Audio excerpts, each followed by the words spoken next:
Ang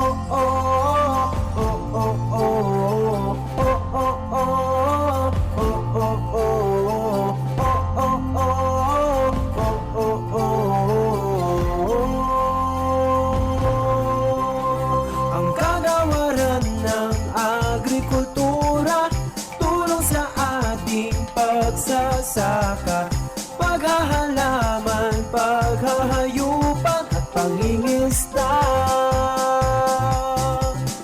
Gamit ang siyensya, teknolohiya at mga modernong makinarya, tulong sa ating magsasaka, ang susi sa kaunlaran. Agrikultura, tayo'y magkaisa, tayo na mangisda at magsaka, kaalaman ang kanayunan, tungo sa kaunlaran. Ito ang programang Talakayang Pangsakahan ng Calabarzon. Maghahatid sa inyo ng mga impormasyon at inspirasyon tungkol sa pagsasaka at mga napapanahong programa at serbisyong handog ng kagawaran ng pagsasaka dito sa Calabarzon. Tayo na tumutok at makibahagi sa ating talakayang pangsakahan ng Calabarzon. Talakayang Pangsakahan ng Calabarzon. Hatid ng kagawaran ng pagsasaka sa rehiyon ng Calabarzon. Balita, Kwentuhan, palitan ng kaalaman. impormasyon at inspirasyon.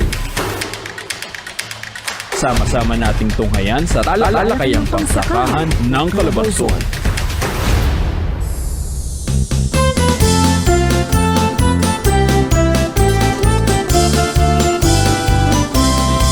Magandang umaga, Calabarzon, isang masaganang agrikultura at maunlad na ekonomiya po sa ating lahat. Ito po ang programang Talakayang Pangsakahan ng Calabarzon. Ang programa kung saan bida ang mga magsasaka at mangingisda at pati na rin ang mga individual na gusto mapabilang sa napakalagang sektor ng agrikultura. Ang programa magbibigay ng impormasyon patungkol sa mga ipinapatupad na programa ng kagawaran ng pagsasaka at ng inspirasyong hango sa kwento ng mga magsasaka dito sa Calabarzon.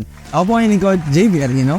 At ako naman po si Bosley Chavez mula sa Department of Agriculture Region 4A, Regional Agriculture and Fisheries Information Section. Siyempre kayo po sa ating programa ay napapakinggan sa tulong ng ating partner radio stations, Radyo Atin Laguna 106.3 FM, Bono Peninsula 102.5 FM, In Pantaw 105.3 FM, at Kiss FM 95.1. At hindi lang yung kay JB, napapakinig at napapanood tayo sa ating official YouTube and Facebook channel, Department of Agriculture RFO 4A. Yan, magandang umaga sa ating mga taga-subaybay, vlogs, magandang umaga. Magandang umaga.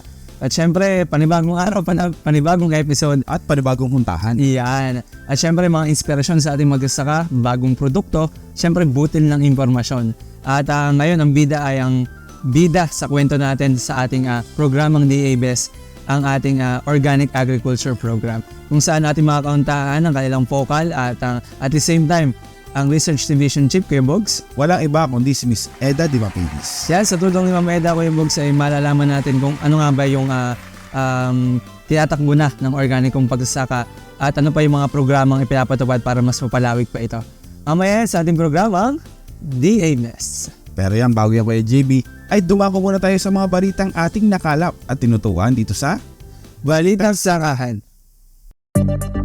Mga kaganapan sa rehiyon, Mga programa Ayuda at suporta sa mga magsasaka. at iba pa sa Balitang Sakahan. 5 taong plano para sa pagpapaunlad ng sakahan isinusulong sa pamamagitan ng clustering at consolidation ng DA4A. Kimberly Kagitla magbabalita. Isang serye ng pakikipagpanayam sa mga samahan o cluster ng magsasaka sa Calabarzon ang patuloy na isinasagawa ng Department of Agriculture for Calabarzon o DA4A Farm and Fisheries Clustering and Consolidation o F2C2 program upang buuin ang 5 taong plano na magpapaunlad sa kanila simula sa produksyon hanggang pagmamarket. Ang planong ito ay tinawag na Cluster Development Plan na naglalaman ng pagkakakilanlan ng cluster, estado ng produksyon at mga pangangailangan na itinatakdang matugunan sa loob ng 5 taon. Ito ang magsisilbing basehan ng kagawaran sa pagbababa ng suporta sa pamamagitan ng mga banner program at iba pang programa. Bahagi ang CDP sa mga requirement ng DA-F2C2 program na naglalayong gawing prioridad na estratehiya ang pagka-cluster sa mga magsasaka upang mapalago pa ang kanilang produksyon at kita. Kamakailan lamang ay 11 cluster simula ika-15 hanggang ika-18 ng Agosto ang pinuntahan ng grupo ng mga kawani ng DA4A sa Batangas at Laguna. Sila ay ang Samahang Magsasaka sa Barangay Encarnacion, Pinagkaisang Magsasaka ng Pila o PMAP, Agap Farmers Association of Magalolon, Barangay Bulihan, Lilian Farmers Association Incorporated, Galanan Agrarian Reform Beneficiaries Multipurpose Cooperative, Agap Farmers Association of Pangi, Laguna, Kalangay Habal-Habal Association, Sama-samang Samahan ng Barangay San Antonio, Maravilla Alipit Malinaw Irrigators Association Incorporated, Cacao Farmers Association of Nagcarlan at Santo Niño Agroforestry Farmers Association. Ayon sa isang miyembro ng cluster ng PMAP mula sa Pila, Laguna na si Ginoong Alberto Lozanta, napakadetalyado ng mga datos na kinuha sa kanila ng DA dahilan para sila ay manabik na manatili sa samahan at magsikap sa pag-asang matupad ang 5 taong planong ito ng pamahalaan para sa kanila. Ito si Chika Gitla para sa Balitang Sakahan. DA4A sinisiguro ang kalidad ng mga proyektong pang-infrastruktura ng ahensya sa pamamagitan ng CPES. Jonas Palma magbabalita. Upang masiguro ang kalidad ng mga proyektong pang-infrastruktura ng Department of Agriculture for Calabarzon o DA4A, nagsagawa ang Regional Agricultural Engineering Division o RAET, katuwang ang Philippine Council for Agriculture and Fisheries o PICAF ng Constructors Performance Evaluation. Sinagawa ang nasabing aktibidad sa pamamagitan ng Constructors Performance Evaluation System o CPES. Sa pamamagitan nito, nagkaroon ng ebalwasyon ng mga konstruktor at mga kasalukuyang proyektong kanilang ginagawa. Makatutulong ang ebalwasyon na ito upang masiguradong sumusunod ang mga konstruktor sa plano ng proyekto, gayon din ng mga materyales na ginagamit dito para sa dekalidad na proyekto. Ayon kay OIC RAED Chief Engineer Romelo Reyes, kailangang masigurado na maayos na nagagawa ang ating mga proyektong pang-infrastruktura nang sa ganun ay magamit ng maayos ng ating mga magsasaka. Aniya, binabayaran ng tama ng gobyerno ang mga konstruktor kaya kailangan din nilang gawin ng tama at naayon sa plano ang proyekto. Ito si Jonas Palma para sa Balitang Sakahan. Pamumuno, pagsisimula at pagpapatibay ng samahan at iba pa itinuro ng DA4A sa mga katutubo ng Real. Angelo Tasico magbabalita. Sa pangunguna ng Department of Agriculture for Calabarzon o DA4A Kabuhayan at Kaunlaran ng Kababayang Katutubo o 4K program, isinagawa ang training on values formation, leadership and organizational strengthening, capability building on documentary requirements and vegetable production and botanical concoctions kamakailan sa Barangay Lubayat, Real, Quezon. Tinuruan ang 52 katutubo kung paano mamahala o mamuno ng isang organisasyon, ganoon din ang mga katangian at kwalifikasyon ng isang leader.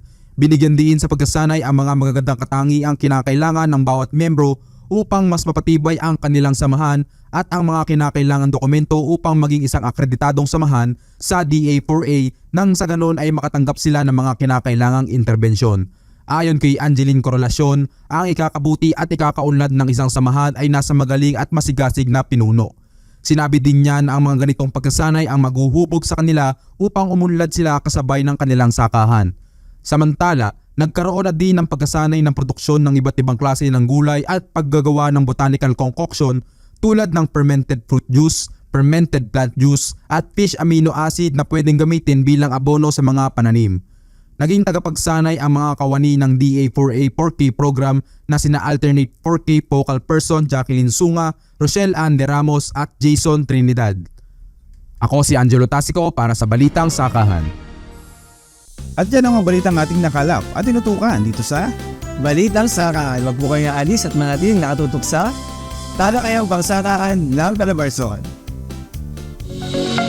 Huwag palampasin ang mga benepisyong pwede mong matanggap sa kagawaran ng pagsasaka sa pamamagitan ng RSBSA. Ano ba ang RSBSA? Ang Registry System for Basic Sectors in Agriculture o RSBSA ay ang opisyal na talaan ng gobyerno sa pagkakakilanlan ng mga magsasaka at mangingisdang Pilipino, kasama ang impormasyon ng kanilang lupang sinasaka o palaisdaan. Ito rin ang basihan ng gobyerno sa pagkakaloob ng iba't ibang intervensyon intervensyon, ayuda, benepisyo at tulong sa pagsasaka, paghahayupan at pangingisda. Wow!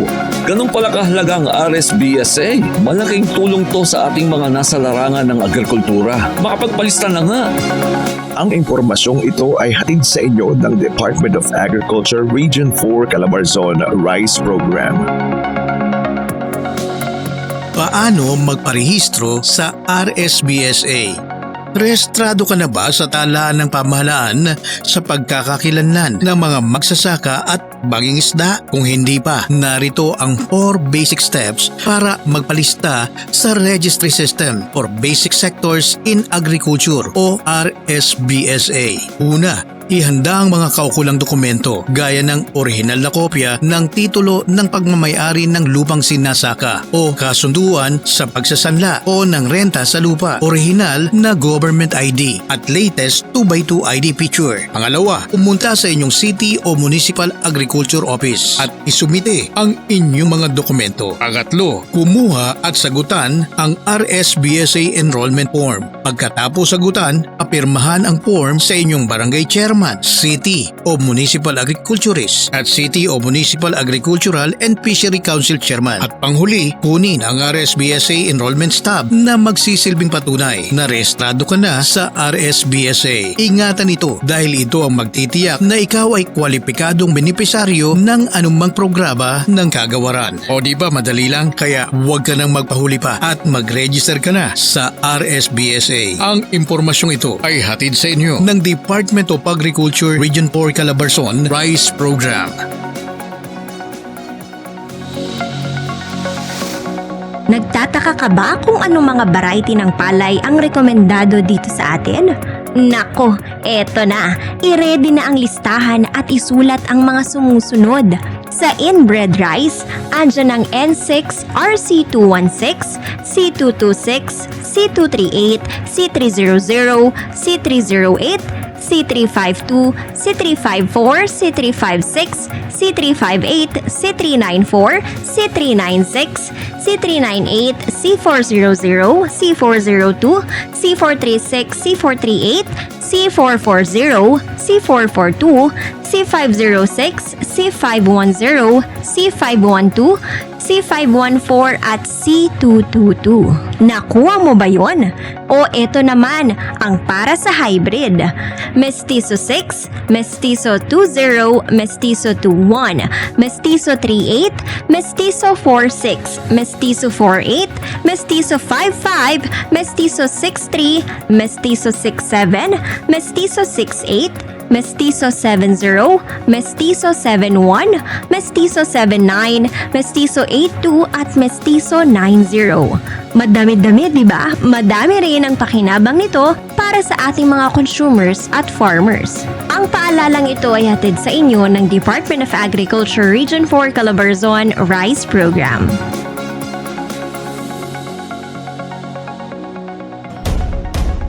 Talakayang pangsakahan ng Calabarzon. Hatid ng kagawaran ng pagsasaka sa rehiyon ng Calabarzon. Balita, Kwentuhan, palitan ng kaalaman. impormasyon at inspirasyon. Sama-sama nating tunghayan sa talakayang pangsakahan ng Calabarzon. Impormasyon tungkol sa mga napapanahon at kapaki-pakinabang na interbensyon at suporta para sa mga magsasaka at mangingisda. Ating talakayin at tutukan. Ating talakayin at tunghayan sa Programang DA Best. Ito po ang programang DA Best ng talakayang pangsakaan ng Calabarzon. Kuya Bogs, magandang umaga. Magandang umaga po, JV. Kumusta ang lahat? Siyempre, ayos naman tayo kahit ito nga, lumadanas tayo ng pabago-bago ng panahon, Kuya Bogs. Talagang kailangan natin mag-adapt araw-araw. At magandang umaga sa ating mga taga-subaybay at taga-pakinig. Ngayon, Kuya Bogs, siyempre, ang mga kasama natin, Kuya Bogs, ay hindi na iba sa atin. Napaka-supportive nito sa ating opisina dito sa Rapis. At ang pag-uusapan nga natin ang organikong pagsasaka. Yan, talagang napapanahon, Kuya JV. Yeah, Kuya Bogs, at makasama po natin ang organic focal person ng DA4A at the same time ang Research Division Chief ng DA4A. Kuya Box? Yan, walang iba kundi si Miss Eda. Di mapilis, Ma'am Eda. Good morning po. Good morning. Good morning po, Ma'am Eda. Bati po tayo sa ating mga taga-subaybay. Magandang umaga po sa ating mga taga-subaybay ng talakay at pagsakahan ng Calabarzon. Isang maulan pero very fruitful naman and promising day for us. Sige po, Ma'am. Bago tayo lumayo ang usapan, kumusta po ba ang isang Ma'am Eda? Yan, kamusta po ang buhay-buhay, ang araw-araw po? Okay naman. The same. Kasi nagtatrabaho tayo. Yung natin masaya lang para maganda ang vibes natin. Happiness is the key. Sabi nga at hindi Martin Bang, happiness is the key. Yan. Yan Yan ang kasamahan ng saya yung ating ginagawa talagang. Hindi tayo magiging masaya kung ang pagtatrabaho natin ay may kasama bigat. Ay, tama po yan. Alam mo naman po natin na lahat tayo dito ay masayahin. Pero balikan po natin, Ma'am. Saan po ba nag-umpisa itong inyong pagiging pagkakaganda dito sa kanila? Organikong pagsasaka. Ano po ba ang kwento? Kayo po ba nung bata ay talagang pinangarap yun, ay dito ako sa agriculture? Ay, gusto niyo po ba mag-doktor? Gusto niyo po ba mag-artista? Yan, Ano po ba mo rin, istorya? Actually, napakalayo sa dream ko itong agriculture. Kasi ang gusto ko talaga maging lawyer. Yes po. Nung una, siyempre, pambata ka, gusto maging teacher. Tapos nung parang mas maganda sana, stewardess. Tapos, after nung mga, siguro nagkakaano ka na rin sa college, parang mas maganda kasi talaga. Maging abogado na lang ako. Kasi marami akong pinagtatanggol. Parating lagi ako nandun sa laban na gano'n na hindi naman ako hindi naman ako aktivista. Ayaw. Bigla sa mga tibing. Sa mga rights lang po, Rights. Pagtama ka, paglaban mo. Yung mga gano'n. So, napunta ako dahil gusto ng tatay ko talaga kasi may kaunti kami lupain. At sabi niya, wala siyang katulong. Kasi siyempre, ang mga iba-iba na line ng thinking, mga kapatid ko. Ako kasi kasama ko ng tatay ko pag nag-bibladapan na mga gano'n. So, sabi niya mag-agriculture ka na. Saka, meron program kasi si President Marcos noon. Study now, pay later. So, nag-avail ako noon. Kasi priority nila talaga agriculture. So, yun. Doon ako napunta ngayon sa agriculture, which is siguro destiny. Minsan kasi hindi mo naman inaasahan yung darating sa'yo, di ba? Yes po.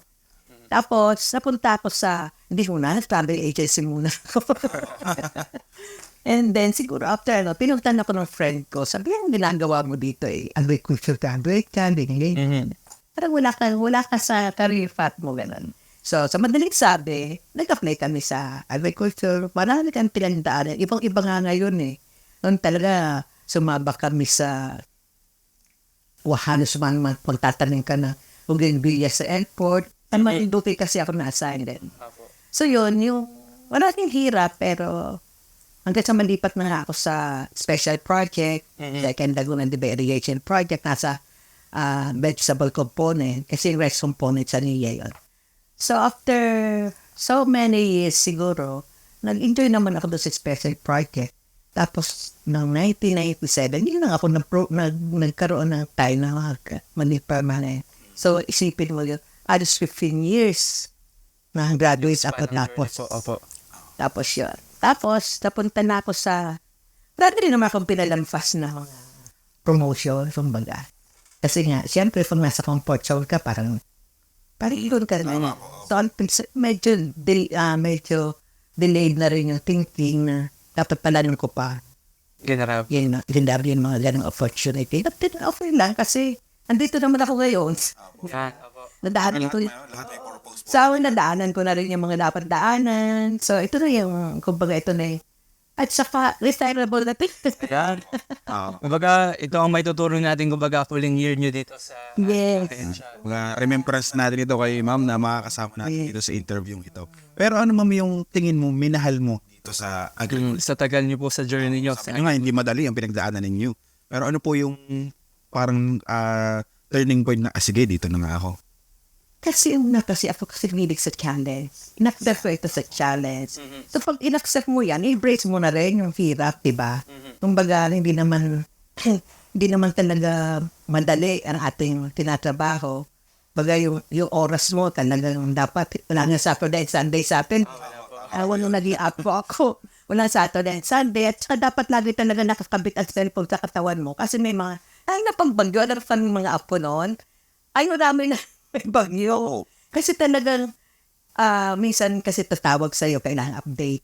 Pagka ganun kagrabe na ang bagyo, sabi, lalabas ba ako? Yung gano'n. So, wala.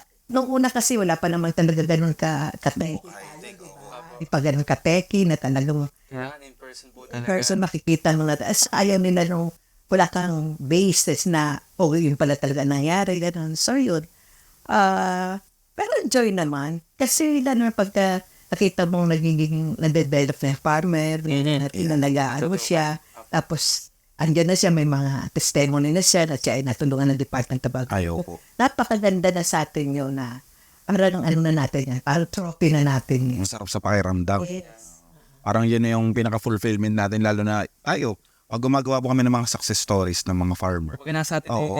Parang may moment po talagang kinikilabutan kami. Ay, ang galing, parang galing po yung nagawa na agriculture sa kanila. At yun nga, Kuya JB, yung pinag-uusapan natin ngayon, sabi nga ni Ma'am, ay mahilig siya sa challenge. At itong kanyang programang hinahawakan ngayon ay medyo challenging.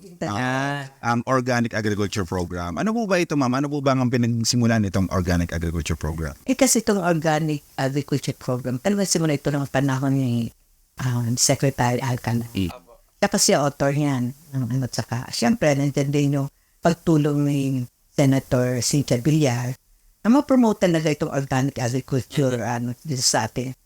Dito sa ating bansa. Kasi, kita naman alam naman natin kung ano talaga objective, di ba? Yes. Unang-una, kailangan meron tayong safe na pagkain.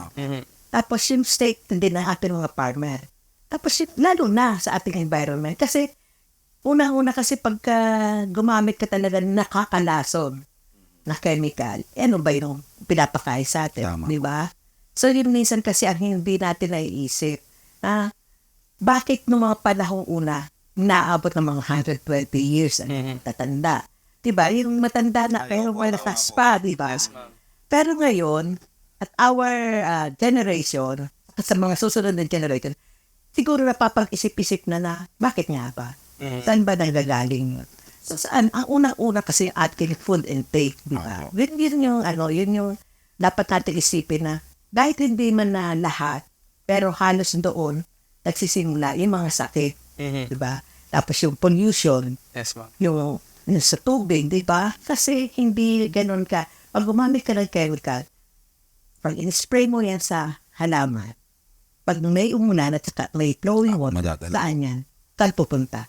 So sino affected na pati mga isda natin kasi kung saan yan domino effect, ano? Magkakaroon talaga ng effect sa environment. Kaya siguro yun nila yung organic, parang back to natural natural way of farming.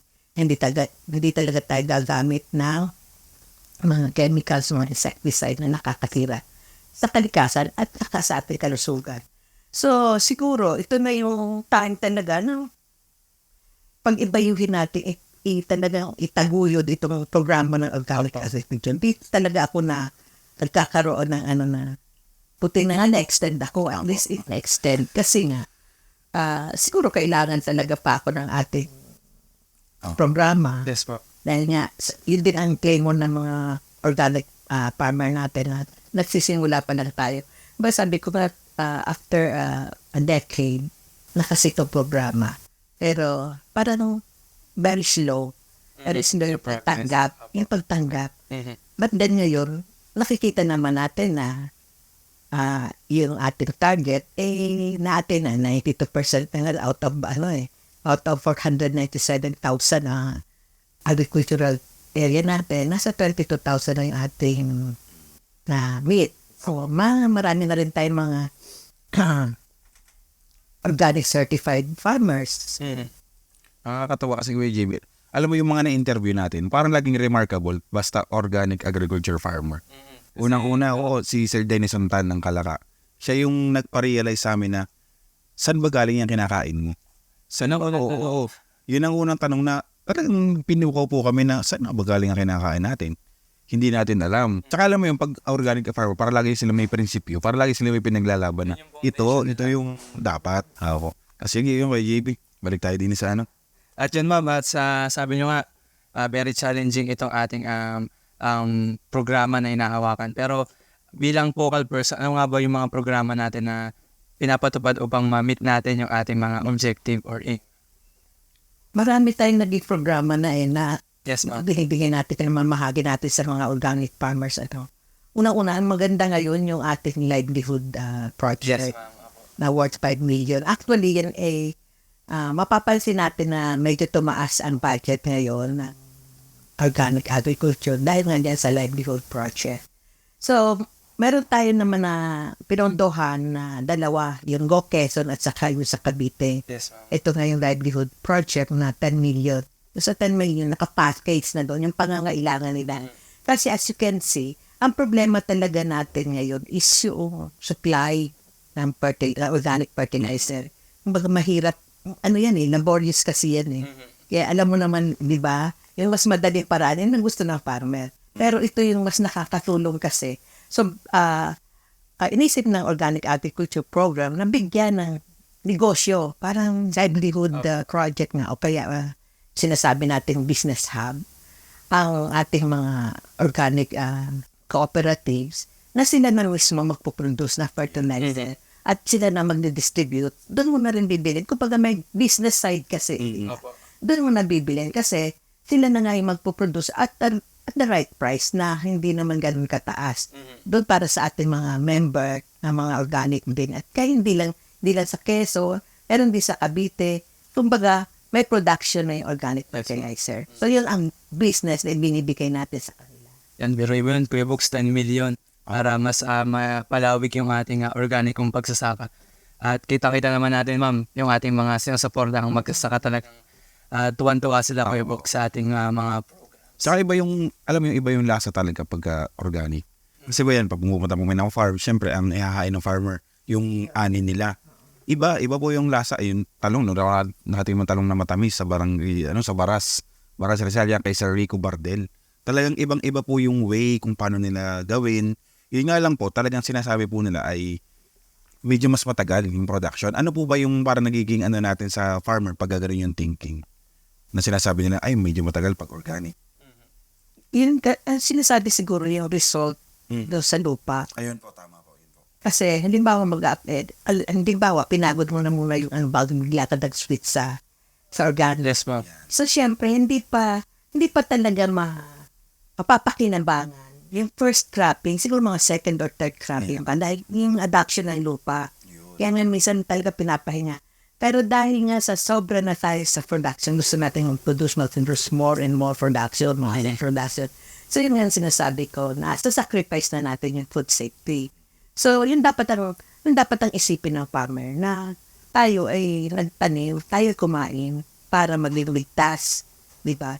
Pero, kung minsan kasi, dahil nga, mahirap naman magsalita na, di ba? Push na, ay ito na lang. Kasi yung sinasabi nga na it's a matter of choice. Kung anong gusto ng farmer na sistema niya, yun doon ka. Pero ang gusto lang natin ipaabot sa kanilang kaalaman is ito na yung safe na hindi lang sa'yo, kundi para sa lahat. Di ba? So yun ang dapat natin talagang iparealize sa ating mga magsasaka. Ginising tayo nung panahon ng pandemic. Ganyan. Bigla na lang lumabas. Lumabas na tanim sila ng gulay sa sarili nilang hindi naman sila nag-spray dyan. So, mas natuwa sila, mas maganda ang naging dahil tinuro din naman natin doon sa mga backyard na ito ang gamitin natin. Yung ating mga concoction, wood vinegar, yung mga kailangan natin yun. Organic naman talaga. Ang message nito ay huwag mong isipin lang yung sarili mo, Kasi kung kahit mahirap, laborious yung work sa organikong pagsasaka, magiging safe naman pati yung mga future generation. At saka mas masarap kayang anihin pagka pinaghirapan mo. Nakakita mo, bumubunga na yung tinanim ko, wala akong nilagay ng fertilizer. Saka yung pinagmamalaki ng ating mga organic farmers, yung pick and farm to the table na diretso na. Kasi fresh yan tapos safe na safe. Yun nga ma'am, parang pinag-uusapan na nga po natin. Ano pa ba may mga ibang suliranin o challenges po na kinakaharap po nitong inyong programa? Bukod po doon sa mahirap sila i-convince talaga. hindi naman sila mahirap i-convince. Kaya lang dapat kasi sustainable din yung ating pagtulong sa kanila, masustain na kung ano yung talagang pangailangan ng ating mga magsasaka ay mabigay. Sa kasalukuyan naman ay parang maibibigay natin kasi naging maganda na pagtingin ng ating mga policy maker talaga dito sa Organic Agriculture Program. So yun ang isa sa mga na masasabi ko na masolusyon na naman. Huwag natin isipin ang problema. Huwag natin isipin na challenge nga eh. So kung meron man, yun lang talaga dapat na ma-adapt talaga itong hindi lamang iilan. Ito na yung kakarami. Yan, siguro kailangan pa natin ng information dissemination. Yes, sa tulong ninyo, di ba? Meron tayong mga information dissemination. Tapos yung mga magsasaka natin na talaga nagiging successful naman, nire-recommend namin sa inyo para mabigyan sila ng tamang pagkilala, di ba? Kasi yun ang gusto rin nila yun. Isa yun sa mga pinmention natin. At saka isa pa, yung mga sa research, meron din tayong mga organic research na rin naman dito sa atin sa Department of Agriculture, TrueBar. So, meron din tayong mga page na rin. Yan, i-promote po natin, ma'am, yung page. Page natin sa Organic Agriculture Region 4A. Yun, meron tayong page doon. Nandoon din yung ang daming mga tanong. Yes, lalo na yung mga bata, yung mga kasi isa rin sa mga natin na maingganyo natin yung bata, mga farmers na talaga sa pagsasaka at i-turn out naman na maganda naman kasi may mga learning sites naman tayo eh. Marami tayong learning sites through API. Kasi once na na-develop kasi natin yung mga demo farm natin, andyan ang API kasi yun ang aking parang pinaka-impact ng pagiging successful ng ating mga ginawang development doon na inano ng API as learning site. So yun ang isa rin na dapat talaga natin ipagpatuloy. Kung sakasakali ba, ma'am, yan, halimbawa ako ay isang isang batang farmer o bagong farmer pa lamang na gustong matutunan itong organic agriculture, paano po ba ako pwedeng lumapit po sa inyong programa o sa inyong opisina? What you have to do naman is to write.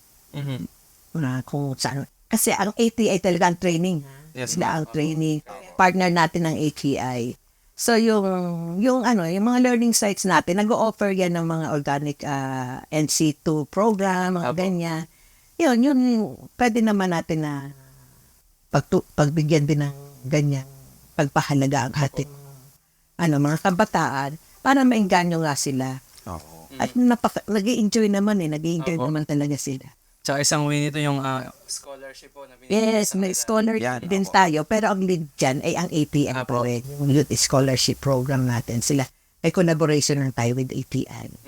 Maraming may ganyan naman ganyan. Kasi ang kalimitan po talaga ngayon, hinahanap na yung ganyan, scholarship. Kasi sabihin natin na medyo mahal talaga mag-college, Kuya JB. Mahal talaga. Pero kung ganyan na ang pupuntahan mo ay food safety, food sufficiency, food security, bakit hindi mo subukan? Tas scholarship meron nandyan na. Kaya sabi, mas magandang umpisahan na habang bata pa ang ating larangan.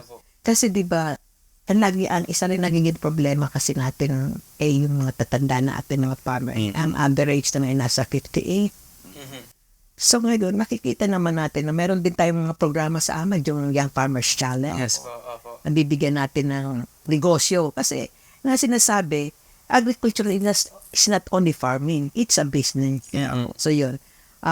Yun yung mga kabataan na kahit grupo sila na may mga may innovative sila mga research, ganyan.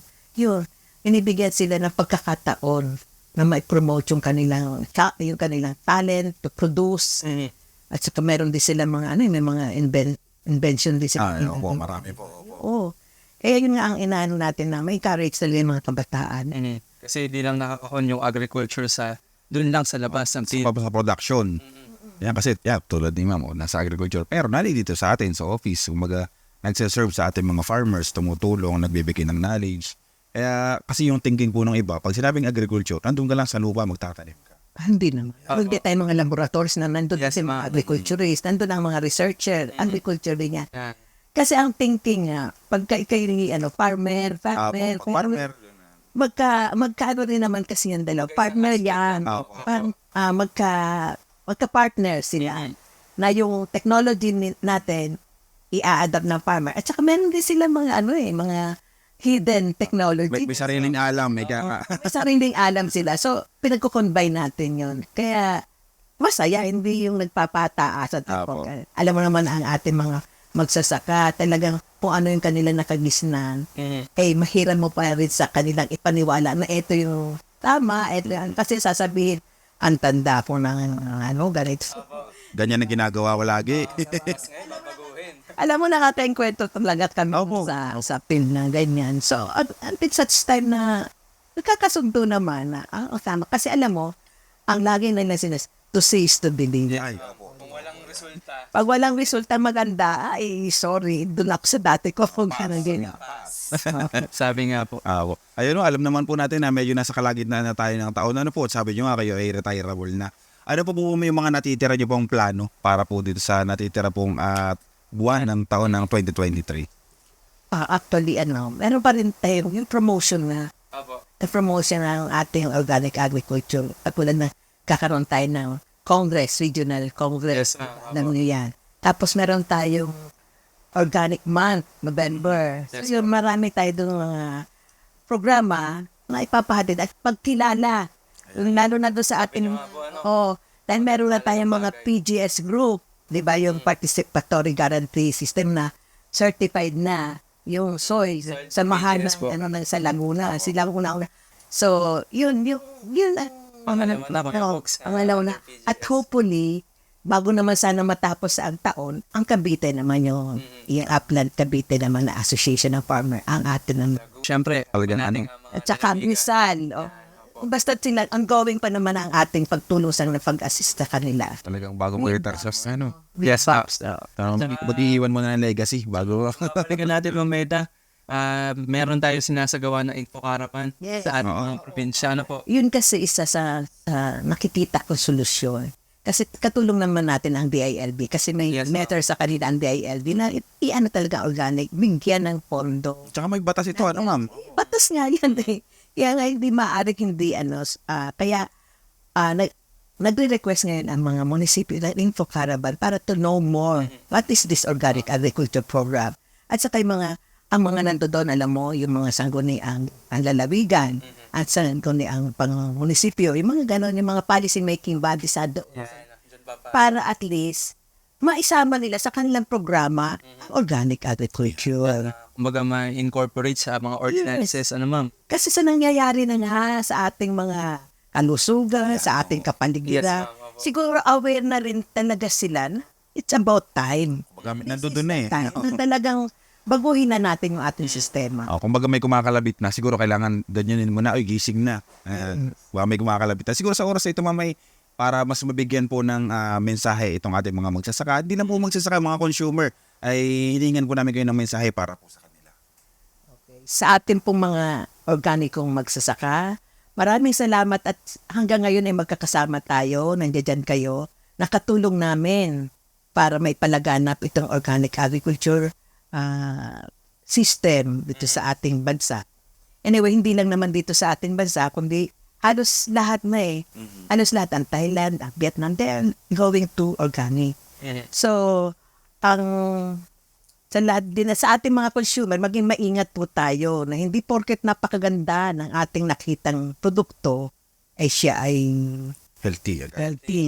Pag-isipan po natin mabuti. At kung maaari, kung tayo may kaunting lugar na pwede tayong magtanim, yung para sa iwas gastos na rin, na mahal na rin naman talaga. Medyo mahal ang gulay natin ngayon, lalo na may mga panahon ganito.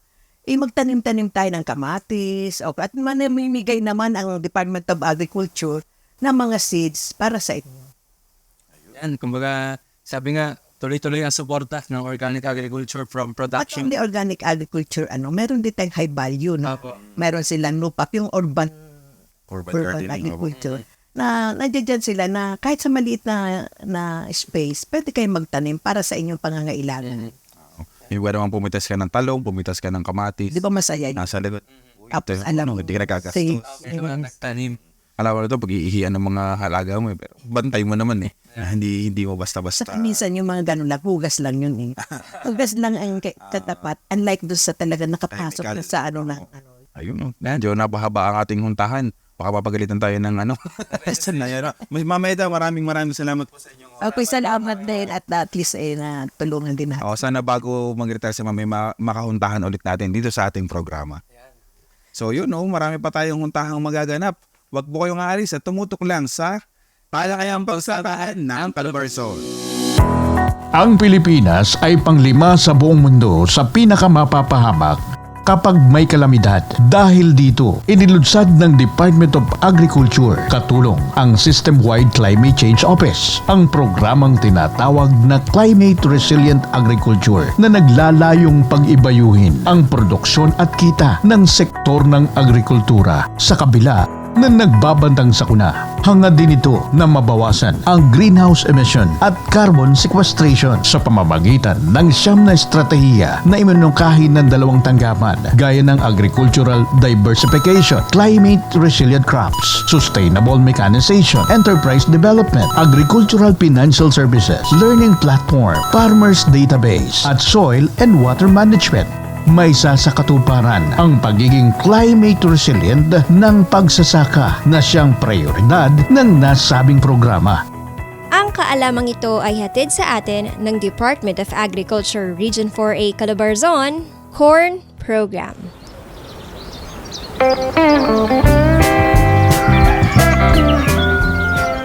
Yak! Bulate! Ay, sobrang daming bulate. Sus, okay lang yan anak. Alam mo ba na ang mga bulatin na yan ay ating mga kaibigan? Kaibigan? Paano po naging kaibigan?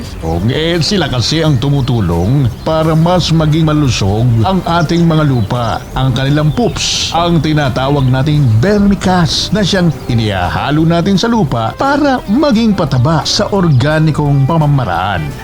Tay, ang dami namang nabibiling fertilizer sa merkado. Hindi na kailangan yan. Naku anak, iba ito. Organic fertilizer ang tawag dito at napakaganda nito sa ating paghahalaman dahil hindi ito nakasasama sa ating kalusugan at sa ating kapaligiran. Ayos pala, Tay. Sorry, Tay. Muntik ko nang itapon yung mga bulatin na yan.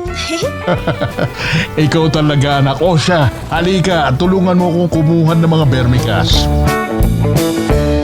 Kaalamang ito ay hatid sa atin ng Department of Agriculture Region 4A Calabarzon Organic Agriculture Program. Alam mo ba kung anong African Swine Fever o ASF? Ito ay isang uri ng karamdaman na nakukuha ng mga baboy. At ang bad news, nakamamatay ito para sa mga alagang baboy. At mabilis itong nakahahawa. Pero take note, ang sakit na ito ay walang epekto o hindi nakahahawa sa ating mga tao. Maaari naman itong maiwasan sa pamamagitan ng hindi pagpapakain ng tira-tirang pagkain. Dapat din ang agad na pagtatapon ng mga tirang pagkain ng baboy. Pagsunod sa mga alituntunin ukol sa tamang pag-aalaga ng baboy. Huwag din kalimutan ang pagbibigay ng tamang kagamitan sa mga tauhan o mga bisita sa iyong babuyan. Isa rin ang pagtitiyak na mga baboy na mo, ibang mga hayop at materyales ay hindi mailapit sa mga alagang baboy at mahalaga din ang pagiging updated sa mga impormasyon ukol sa ASF. Aware ka na ba kung ano ang African Swine Fever? Tandaan, ito'y isa puso para ligtas ang alagang baboy mo. Ang impormasyong ito ay hatid sa atin ng Department of Agriculture Region 4 Calabarzon Livestock Program. Kasabay ng tamang pag-aalaga ng pananim ay ang pagpuksa sa mga peste at sakit na maaaring dumapo sa iyong mga aanihing palay. Isang sakit ng palay na nagdudulot ng panunuyo ng dahon hanggang ito ay magiging kayumanggi ay ang bacterial leaf streak o BLS. Dahil sa pinsala nito sa dahon, nababawasan ang kakayahan ng mga halaman na gumawa ng pagkain nito o yung photosynthetic activity kung kaya't ito'y karaniwang nagdudulot ng kabawasan sa bigat ng butil o grain weight. Ito ay kumakalat sa pamamagitan ng halamang natira sa sakahan na naapektuhan ng BLP na maaaring makapinsala sa susunod na taniman. Para makaiwas, tiyaking magsagawa ng regular field monitoring upang agad na matukoy at maaksyonan ang presensya ng peste. Dapat ay sundin ang tamang dami at panahon ng paglalagay ng abono. Huwag hayaang magkasakit ang pananim para maging masagana ang aanihin. Ang impormasyong ito ay hatid sa inyo ng Department of Agriculture Region 4 Calabarzon Rice Program. Talakayang pangsakahan ng Calabarzon. Hatid ng kagawaran ng pagsasaka sa rehiyon ng Calabarzon. Balita, Kwentuhan, palitan ng kaalaman. impormasyon at inspirasyon. Sama-sama nating tunghayan sa talakayang pangsakahan ng Calabarzon.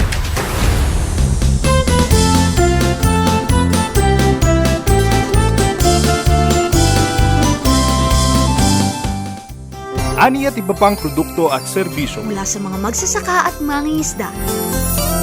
Kitang-kita sa Agri-Tindahan. Ano ko JB na bukod sa pagkain natin ng mais at paglahok ng mga butil ng mais sa feeds, ay mayroon din pakinabang yung byproduct nito na busil na ginagawang uling. At isa nga sa gumagawa nito ang Calamba Upland Farmers Multipurpose Cooperative or Copamco ng Calamba City, Laguna. Yan Kuya Bogs, ipakilala natin ang Copamco. Sila ay kasalukuyang binubuo ng 287 members at nakakapag-produce sila ng 1,200 metric tons sa isang taon. Isa nga sa sumusuporta sila ang DA4A, Kuya Bogs, at mas napaigting pa ito nung sila ay napasailalim sa Farm and Fisheries Clustering and Consolidation. Yan, or F2C2 kung tawagin natin ito sa ating Kuya JB. At ang kanilang produkto ay tinatawag na corn briquettes. O ito yung parang maliliit na uling na nakikita nyo sa mga samgyupan. Yan. Ang Kuya JB. Pasok na naman ako. At napakamura nito na ang isang pack ay nagkakahalaga lamang ng 45 pesos. At kung marami naman ang bibili nyo ay nagkakahalaga ng 40 pesos. Para sa mga gustong order, narito ang kanilang numero. Ulit? Narito ang kanilang numero. 0998-542-0318. At sila ay matatagpuan sa Barangay Bungo, Calamba City, Laguna. Kaya naman, lalo-lalo na dyan sa may mga negosyo natin, sa mga friends ko dyan na may samgyupan, baka gusto nyo itry itong corn briquettes ng Copamco. Mga suki, bigay na! Pinalalakas at pinapaunlad ng Department of Agriculture ang grupo ng mga magsasaka at mangingisda sa pamamagitan ng programang Farm and Fisheries Clustering and Consolidation o F2C2. Isa sa mga bentahing hatid ng programa ay ang Market Facilitation o Linkage, kung saan sigurado na ang maigting at direktang ugnayan ng sektor sa mga mamimili ng kanilang kalakal o sa mas malalaki pang global value chain. Ilan sa mga oportunidad ng isang FCA na magpapasailalim sa programa ay ang mapabilang sa kadiwa ni ani at kita, trade fairs, local at international exhibits, kaalaman at access sa iba't ibang digital marketing platforms, market matching kasama ang naglalakihang institutional buyers, pagkakaroon ng ugnayan o partnership sa mga mauunlad na FCA, at investment fora na makakatulong sa pagpapalawig ng kaalaman sa agribusiness. Para sa inyong mga katanungan, makipag-ugnayan sa Department of Agriculture Region 4, Calabarzon. Ang impormasyong ito ay hatid ng DA4A F2C2 program. Ang pagiging maagap, mahalagang sangkap para sugpuin ang foot and mouth disease o FMD bago pa man dumapo sa ating mga alagang hayop. Ilan sa mga pwede mong gawin ay ang pagpapanatili ng kalinisan sa sakahan, pagbabakuna ng mga alagang hayop, pag-uulat ng di pangkaraniwang pagkakasakit ng mga alagang hayop, at pagkontrol sa pakikisalamuha ng mga alagang hayop sa iba. Distansya muna para di magkahawahan. Yan ang ating mga tips para maiwasan ang foot and mouth disease. Uy, may uod! Kaibigang uod din kaya to tulad ng sabi ni tatay? Nako anak bad uod yan. Ang tawag dyan ay corn borer. Kaya niyang kainin ng lahat ng parte ng halaman. Dahon, katawan, bulaklak, bunga at ugat. Grabe naman pala tay! Paano po yan mapipigilan? Madali lang yan, Ana. May iba tayong paraan upang masugpo ang mga pesteng yan. Una, ang maagang pagtatanim upang maiwasan ang pagsalakay ng mataas na populasyon ng pesteng kulisa. Pangalawa, magtanim ng munggo. Munggo? Para saan yung munggo, Tay? Ang mga bulaklak nito ay nagsisilbing pagkain ng mga putakti na pumipigil naman sa pagdami ng mga pesteng kulisa. Pangatlo, ang pagpapalit-palit ng pagtatanim ng mais at iba pang pananim tulad ng mustasa, okra o kamatis ay isa ring paraan na makatutulong upang maputol ang ikot ng buhay ng mga pesteng kulisa. At panghuli, anak, ang pagsugpo ng mga kulisa sa pamamagitan ng paggamit ng buhay na organismo, bakterya o pesticides. Ang galing naman, Tay. Kaya ikaw nauud ka. Bad uud ka. Alis ka dyan. Ang impormasyong ito ay hatid sa inyo ng Department of Agriculture Region 4 Calabarzon Corn and Cassava Program. Talakayang pangsakahan ng Calabarzon. Hatid ng kagawaran ng pagsasaka sa rehiyon ng Calabarzon. Balita, Kwentuhan, palitan ng kaalaman. impormasyon at inspirasyon. Sama-sama nating tunghayan sa talakayang pangsakahan ng Calabarzon. Mga kwento ng pag-asa at tagumpay. Siguradong kapupulutan ng aral at ng inspirasyon. Ating tunghayan sa AgriStory.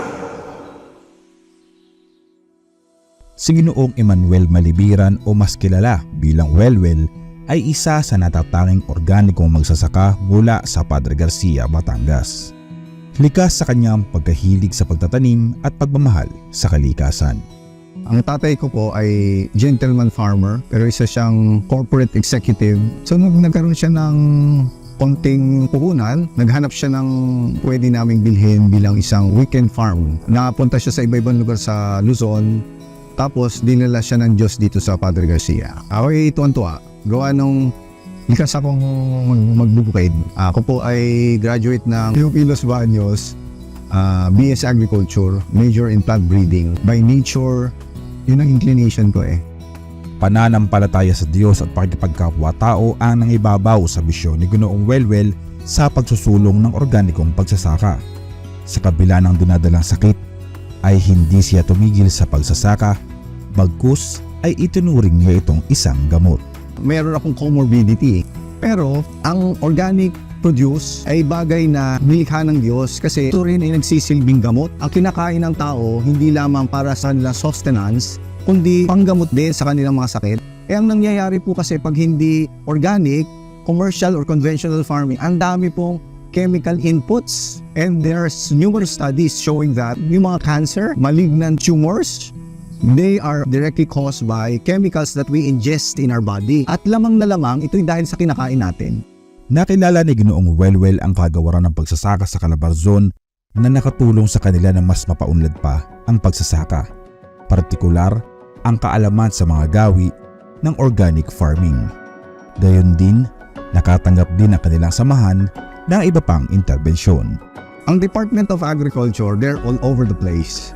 Nakita ko yung commitment nila na tumulong. Ang maganda po nun, ang need namin is information. Yung gap na wala kaming alam masyado sa aming pagpa-farming, marami po tinulong ang Department of Agriculture sa amin. Meron silang binibigay sa aming technological interventions, UV plastic, mga concoctions, mga mesh sa aming mga tudling. Slowly but surely, nakakapagtayo kami ng mga sinasabi ko sa yung infrastructure na kailangan po namin sa aming systemic thinking or systemic approach in our organic farming. Naniniwala si Ginoong Welwel na sa negosyong kaakibat ng pagsasaka, kinakailangan na mayroong balanse sa pagpapataas ng kita at pagsigurong ligtas ang pinoproduce na pagkain. Kaya naman, sinisiguro niya ang sistematikong pamamahala ng sakahan. Baon ang kanyang mga kasanayan na natutunan sa kagawaran. Ang farm namin, we start at 5 a.m. Very typical farmer. Pagising namin, exercise na sa amin parang aerobic exercise na umikot. Tapos may schedule kami. Pero ang puntirya namin dito ay lupa. So may mga standard protocols para mapagyaman ng lupa. Yung tinatawag na soil amendment, soil renewal, soil regeneration. Yan ang puntirya ng isang organic farm na tulad namin. Meron kaming composting, concoction production, meron kaming jadam. Lahat po yan para pangalagaan ng lupa. At lahat po ng manifestation ng ganda ng lupa, magta-translate sa halaman, sa crop. Commonsensical lang organic farming. Pag tinignan mo, hindi very cost-effective. Pag in-inspect mo mabuti sa ilaliman nito, siya wise or smart farming? Ano ba aim mo para kumita?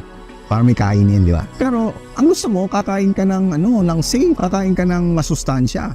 Bukod sa masarap, ano pa ba gusto mo? Bakit ka kailangan kumita? Gusto mo mapag-aral ang mga anak mo. Lumaki silang matalino at walang mga issue sa kalusugan. Lahat po yan kayang bigay ng organic farming. Kaya sinasabi natin, commonsensical ang organic farming as a system. It is God-ordained, it is God's design, it is very much aligned to nature. Yung pinaglalaban natin, respeto sa karapatang pangtao. Kung gusto mong respetuhin ka ng kalikasan, huwag mong pakainin ng laso. Yung laso na pinapakain mo sa kanila by way of insecticide, pesticide, and so on and so forth, kinakain din ng magsasaka. Kawawa nga yung nag-spray ng chemicals, hindi nila naiintindihan na na-absorb ng ating skin. So cumulatively, magta-translate into what? In emphysema, lung cancer. Sooner or later, parang gigo, garbage in, garbage out. Tayo rin ang nagpaparuso sa ating mga sarili, slowly but surely. Sa matibay na prinsipyong pinangahawakan ni Ginoong Welwel sa organikong pagsasaka, inaabot niya ang pasasalamat sa gabay ng kagawaran kaakibat ang mensahe ng panghihikayat sa mga kabataan. Una-una po, maganda po na hindi kayo double-minded sa programa ng agrikultura. Kung titingnan mo na long term, organic farming is the way to go. Kailangan nating makita na ang gusto nating tulong sa bayan natin hindi lamang na kumita per se. Kailangan, ang unang dapat nating makita, malulusog ang mga mamamayan sa Pilipinas. At pag malulusog, mababawasan ang ating gastusin bilang bayan sa gamot. I-invest nyo na po sa pagkain, sa tamang pangangalaga ng lupa, sa tamang agrikultura, sa tinatawag na smart organic farming. Doon po tayo. Huwag na po tayo mag-iba pa. Alam niyo ba na napakaraming pwedeng gawing lutuin gamit ang kasaba o kamoting kahoy? With this easy recipe, pwede tayong gumawa ng pulveron. Paano simulan? Kailangan mo lang tustahin ang cassava flour hanggang sa maging golden brown ito. Tapos, paghaluin ang asukal at powdered milk. Idagdag naman ang tunaw na mantikilya at haluing mabuti. Pagkatapos ay hulmahin gamit ang pulveron molder. At panghuli, balutin ito gamit ang cellophane. Madali lang, di ba? Yan ang kamoting kahoy. Yummy na, healthy pa. Ang impormasyong ito ay hatid sa atin ng Department of Agriculture Region 4 Calabarzon Corn and Cassava Program. Napapaisip ka rin ba kung ano ang organic agriculture? Ano nga ba ang pagkakaiba nito sa di-organikong pamamaraan ng pag-agrikultura? Alam mo ba na ang organic agriculture ay isang alternatibong paraan upang mabawasan ang negatibong epekto ng paggamit ng pataba at pesticide na makaaapekto sa kalusugang pantao, likas na yaman at komersyo. Sa pamamaraang organiko, likas na pamamaraan ang kailangan at isa na dyan ang hindi paggamit ng sentetikong kemikal sa produksyon. Tandaan na sa pagiging magsasaka ay maaari pa ring mapaunlad ang likas na yaman habang yumayabong ang kabuhayan. Kaya halika na at makiisa sa pamamaraang organiko. Hindi ka lang kumikita, nakakatulong ka pa sa kalikasan. Ang impormasyong ito ay hatid sa inyo ng Department of Agriculture Region 4 Calabarzon Organic Agriculture Program.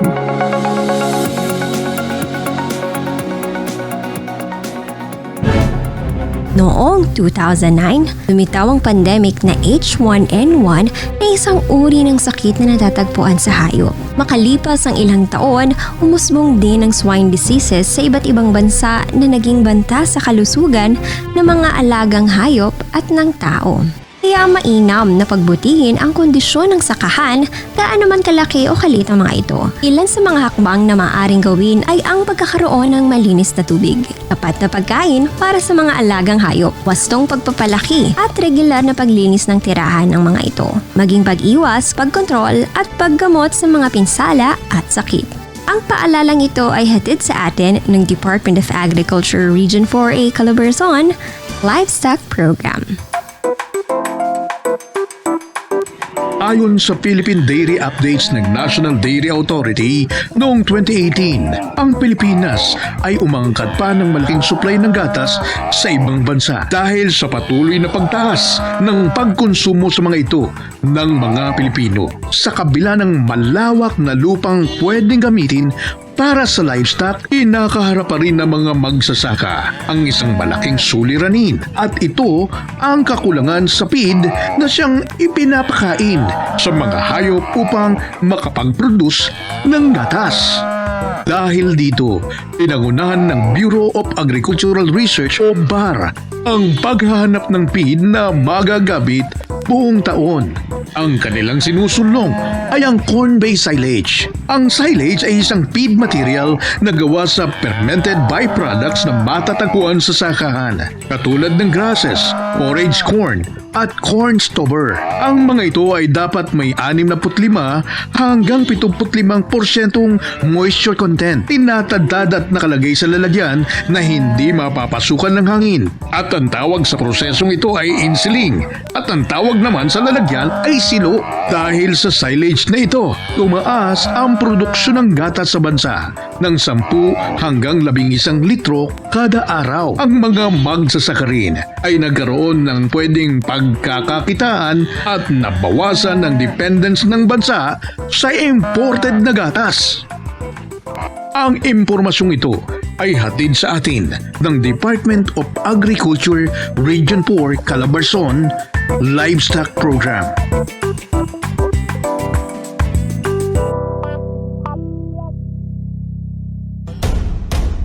Talakayang pangsakahan ng Calabarzon. Hatid ng kagawaran ng pagsasaka sa rehiyon ng Calabarzon. Balita, Kwentuhan, palitan ng kaalaman. impormasyon at inspirasyon. Sama-sama nating tunghayan sa talakayang pangsakahan ng Calabarzon. Bawat tanong, tutugunan sa Util ng impormasyon. Ano ba yan?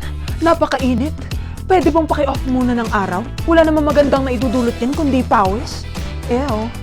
Anong walang magandang dulot? Lakas mo mag-post pag summer, di ba? What's up mga ka-agri? Alam niyo ba na mayroong teknolohiya ng patubig na gumagamit ng solar na enerhiya? Ito ay ang SPIS o Solar Powered Irrigation System. Ito ay isang teknolohiyang ginagamit sa agrikultura upang mapalakas ang pag-irigasyon sa mga pananim gamit ang enerhiya mula sa araw. Ilan sa mga benepisyo ng SPIS ay sustainable and environment friendly. Ito ay isang green technology dahil ito ay hindi gumagamit ng gasolina, naglalabas ng greenhouse gases o iba pang pollutants na nakasisira sa kalikasan. Pagpapataas ng produksyon. Nagre-resulta ito sa mas magandang kalidad at dami ng mga ani dahil ang consistent na tubig ay nakatutulong sa pag-unlad ng mga pananim. Pagpapalakas ng food security dahil sa mas mabuting ani ng mga pananim, nabibigyan ng kakayahan ang mga komunidad na mas mapanatili ang kanilang seguridad sa pagkain at maibsan ang gutom. Pangmatagalang paggamit. Sa pamamagitan ng paggamit ng mga solar panels at battery, maaaring magamit ang enerhiya ng araw kahit walang sikat ng araw o sa gabi. Ito ay nagpapahintulot ng pangmatagalang operasyon ng sistema. Sana lahat pang matagalan, di tulad ng iba dyan, pang hanggang tag-ulan lang. Para sa iba pang informasyon ukol sa SPIS, magmensahe sa aming official Facebook page, Department of Agriculture RFO 4A. Muli, ako si Agri Dani para sa butil ng informasyon. Maraming salamat sa iyong bagong informasyon at konting-konting kalokohan na aming Agri-Daldal, Agri-Dani. At dyan naman po ang buo ng bagong edisyon ng Talakayang Pangsakahan ng Calabarzon. Nawa po ay marami kinatutunan at naging makabulaan ang sandali po nating pinagsamahan. Abangan ang susunod natin talakayan tuwing araw ng Miyerkules sa ganap na alas 9 hanggang alas 10 ng umaga. Yan, sabayan mapapakinggan Kuya JB ang ating programa sa ating mga partner radio stations. Radyo natin Laguna 106.3 FM, 102.5 FM Bondok Peninsula, 105.3 FM Infanta at Kiss FM 95.1. At syempre, abangan din live sa ating Facebook at YouTube channel, Department of Agriculture, RFO 4A. Muli ako po yung likod, Bogs de Chavez, at nag-iiwan naman ng isang kasabihan, Kuya JB. Yan, Kuya Bogs. Alam mo ba, Kuya JB, na ang happiness ay parang organic agriculture because it's the natural way to a healthy body. Yun! Ang tawag po si JB Arino at sa ngalan po ng ating Regional Executive Director Milo de los Reyes at sa bubuo ng Regional Agriculture and Fisheries Information Section Kami po ay taos puso nagpapasalamat sa inyo pong pagsubaybay. Kaya naman, lagi tumutok sa Talakayang Pangsakahan ng Calabarzon.